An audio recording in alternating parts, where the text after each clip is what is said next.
સુરત શહેરમાં આજે ફરી મેગા ડિમોલિશનની કાર્યવાહી હાથ ધરવામાં આવી છે. લિંબાયત પોલીસ અને એસએમસી દ્વારા ડિમોલિશનની કાર્યવાહી કરવામાં આવી છે. લિંબાયતના માથાભારે ઈસમ વસીમ ઉર્ફે વસીમ પાર્સલના અવૈધ બાંધકામ પર દાદાનું બુલડોઝર ફેરવવામાં આવ્યું છે. વસીમ ઉર્ફે વસીમ પાર્સલ દ્વારા ગેરકાયદેસર બાંધેલા ક્રિકેટ બોક્સ અને ની જગ્યા પર અન્ય જગ્યા પર ડેમોલિશન હાથ ધરાયું હતું. વસીમ ઉર્ફે વસીમ પાર્સલ સામે 28 જેટલા ગંભીર ગુનાઓ નોંધાયેલા છે. આ ઇસમ સામે મારામારી, દુષ્કર્મ, હત્યા અને ખંડણી જેવા ગંભીર ગુનાઓમાં નોંધાયેલા છે. લિંબાયત પોલીસ દ્વારા 100 થી વધુ જવાનો સાથે રાખીને ડિમોલિશનની કાર્યવાહી કરવામાં આવી. સુરત શહેરમાં આજે ફરી મેગા ડિમોલિશન હાથ ધરાયું છે. લિંબાયત પોલીસ અને એસએમસી દ્વારા ડિમોલિશનની કાર્યવાહી કરાઈ હતી. લિંબાયતના માથાભારે તત્વ ઈસમ વસીમ ઉર્ફે વસીમ પાર્સલ શેખને દાદાનું બુલડોઝર ચલાવવામાં આવ્યું હતું. વસીમ ઉર્ફે વસીમ પાર્સલ દ્વારા ગેરકાયદેસર બાંધેલા ક્રિકેટ બોક્સ અને જગ્યા પર ડિમોલિશન હાથ ધરાયું હતું. વસીમ ઉર્ફે વસીમ પાર્સલ સામે 28 જેટલા ગંભીર ગુનાઓ નોંધાયેલા છે. આ ઇસમ સામે મારામારી, દુષ્કર્મ, હત્યા અને ખંડણી જેવા ગંભીર ગુનાઓ નોંધાયા છે. લિંબાયત પોલીસ દ્વારા 100 થી વધુ જવાનો સાથે રાખીને ડિમોલિશનની કાર્યવાહી કરવામાં આવી હતી.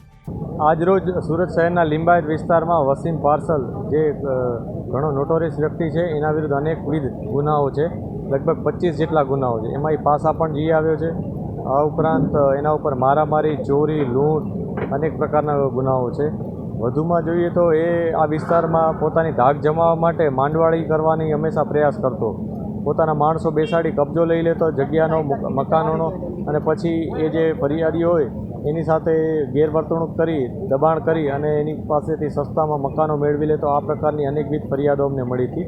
આ ફરિયાદો, રજૂઆતો ધ્યાનમાં લઈ અમે બધું ચેકિંગ કર્યું હતું. એ દરમિયાન અમારે ધ્યાનમાં આવ્યું હતું કે એણે એસએમસીના રિઝર્વેશનવાળી જગ્યા ઉપર પોતાનું એક બાંધકામ કરેલ છે કે જેમાં એ ઓફિસ બનાવી અડ્ડો ટાઈપ બનાવી દીધો હતો. આ અડ્ડામાં બેસી અને આ જ પ્રકારની નોટોરિયસ પ્રવૃત્તિ, ઇલીગલ પ્રવૃત્તિ અને અસામાજિક કામગીરી કરતો રહેતો હતો.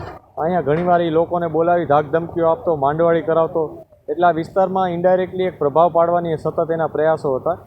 અને આ બાબતની જાણ અમે એસએમસીને કરી હતી. એસએમસીએ કન્ફર્મ કર્યું કે આ જગ્યા છે એ લોકોની પોતાની છે, એસએમસીની, અને એના ઉપર ઇલીગલી સ્ટ્રક્ચર છે. આ સ્ટ્રક્ચર અત્યારે તોડી પાડવામાં આવ્યું છે. આ ઉપરાંત અહીંયા એણે ક્રિકેટ બોક્સ પણ બનાવ્યું હતું, જેના ઉપરથી પણ એ રેવન્યુ જનરેટ કરતો હતો. વધુમાં કબૂતરો પણ એણે પાળી રાખ્યા હતા. એ કબૂતરો પાળવાની કોઈ પરવાનગી નહીં હતી, કશું જ નહીં હતું. બધું ઇલીગલી અહીંયા બધું એનું કામકાજ ચાલતું હતું. આ બધી બાબત ઉપર અત્યારે કાર્યવાહી કરવામાં આવી છે. Bureau report, Janadesh news, Surat.